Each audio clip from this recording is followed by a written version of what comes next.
as you know, Willow's kind of waiting for me every single time. So I've got the same routine with her, same location, and because I've got one other cow in here, we are putting up a pallet just to keep her from stealing some grain.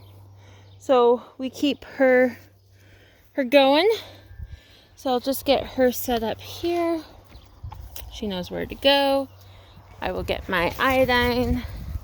I use the iodine teat dipper and a wet microfiber cloth for milking, cleaning her udder, and of course trying to keep somewhere safe for the bucket to stay clean.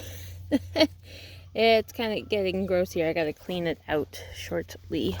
So I'm gonna just dip her teats.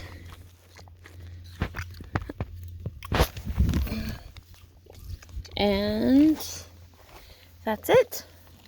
I love the teat dipper because it gets not just the outside, it also allows for the iodine to go up the inside of the teat, helping sterilize where the milk actually comes out.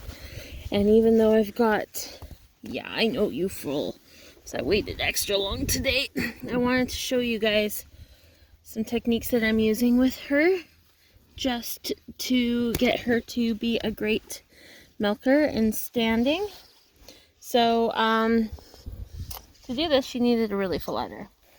So I'm going to put you guys here. Hopefully. You're literally standing on, maybe not. This is why I need an assistant. Even just somebody to hold it.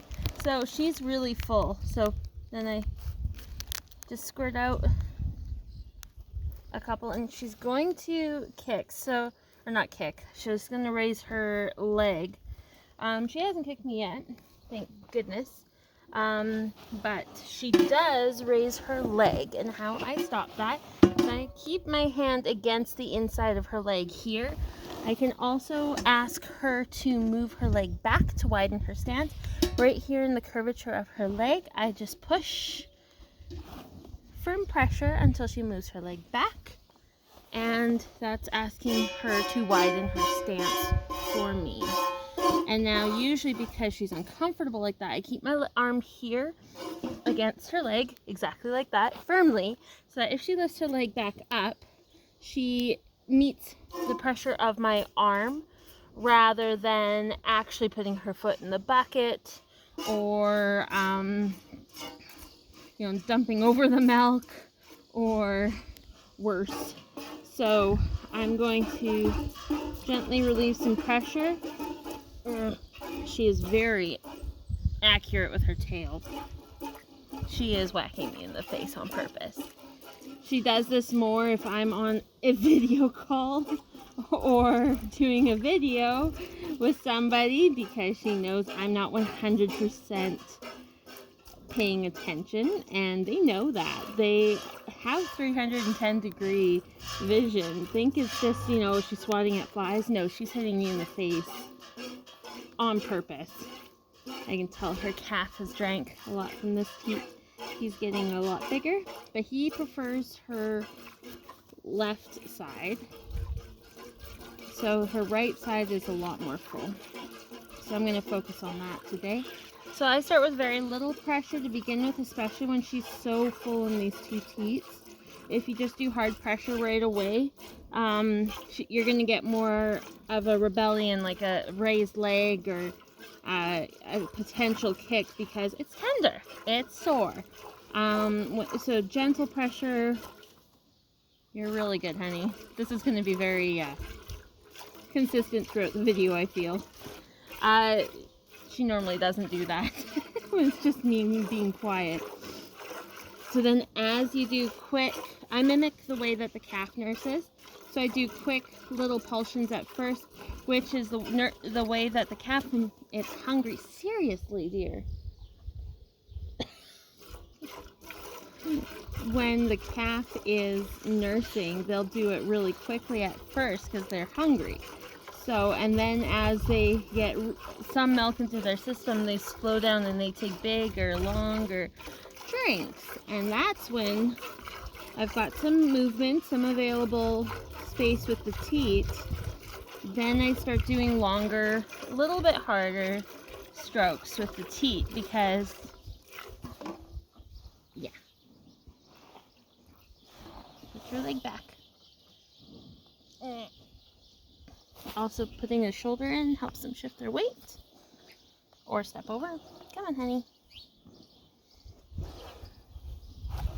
There.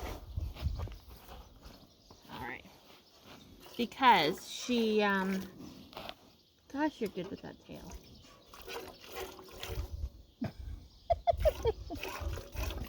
Debating if I'm even going to post this video now because there's so many tail whacks. Anyways, getting deeper. Then that imitating the calf will also allow her to let down later on, because when you're doing the deeper pulls with the teats, that's going to stimulate the same way that the calf does and allow you to get more cream out of them and the rest out of the back of the udder. Ha ha ha, you missed.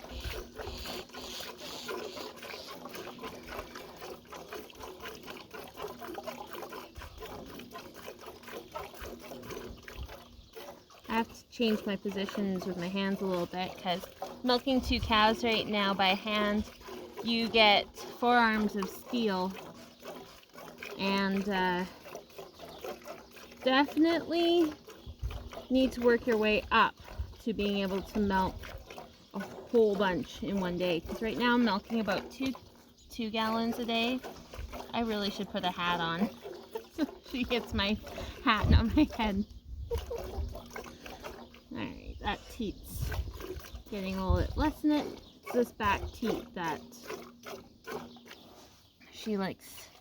She doesn't like her calf to drink out of. I don't know. The calves have favorite teats too.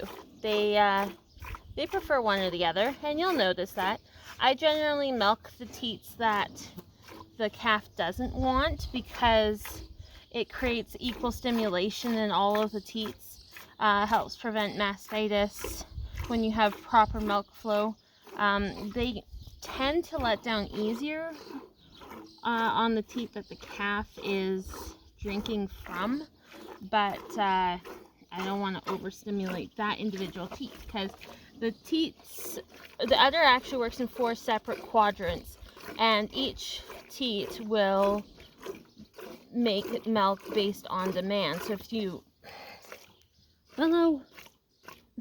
you overstimulate one teat more than the other, you're going to get a lopsided udder, and that's not healthy.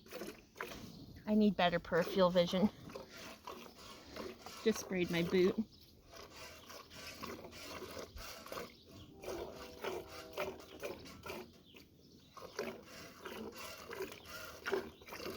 So the milk isn't coming down quite as fast now because I've gotten the majority of the milk out of the udder. But now I'm getting into the back milk, which is her actually letting down for me.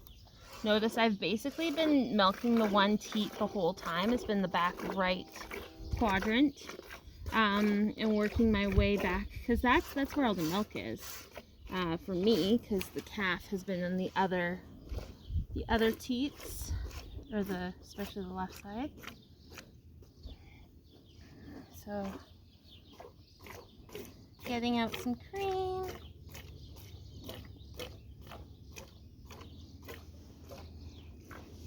If I didn't have this trust with her, hand milking especially, she would not let down for me. Machines give different pressure on the teats, which help with let down, like the suction motion, just like the calf does. But with the hand milking, you don't get that. So unless you have a cow that trusts you or is just generally doesn't care, that's the only time you're gonna really get all that back cream. And I'm not going to fully strip her all the way out because she does have her calf on her.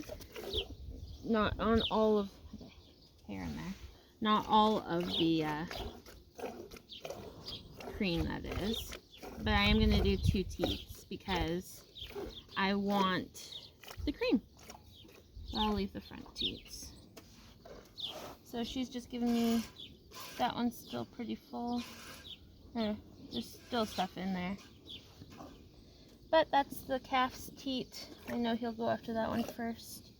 And I've got probably between 2.5 to 3 liters. So that's it. And see how her teat, I don't know if you can see that, it's pretty dried up. There's a teat. And it's filling slower and slower, so this part here that I'm milking now will be mostly cream. I don't use udder balms unless there's severe dryness.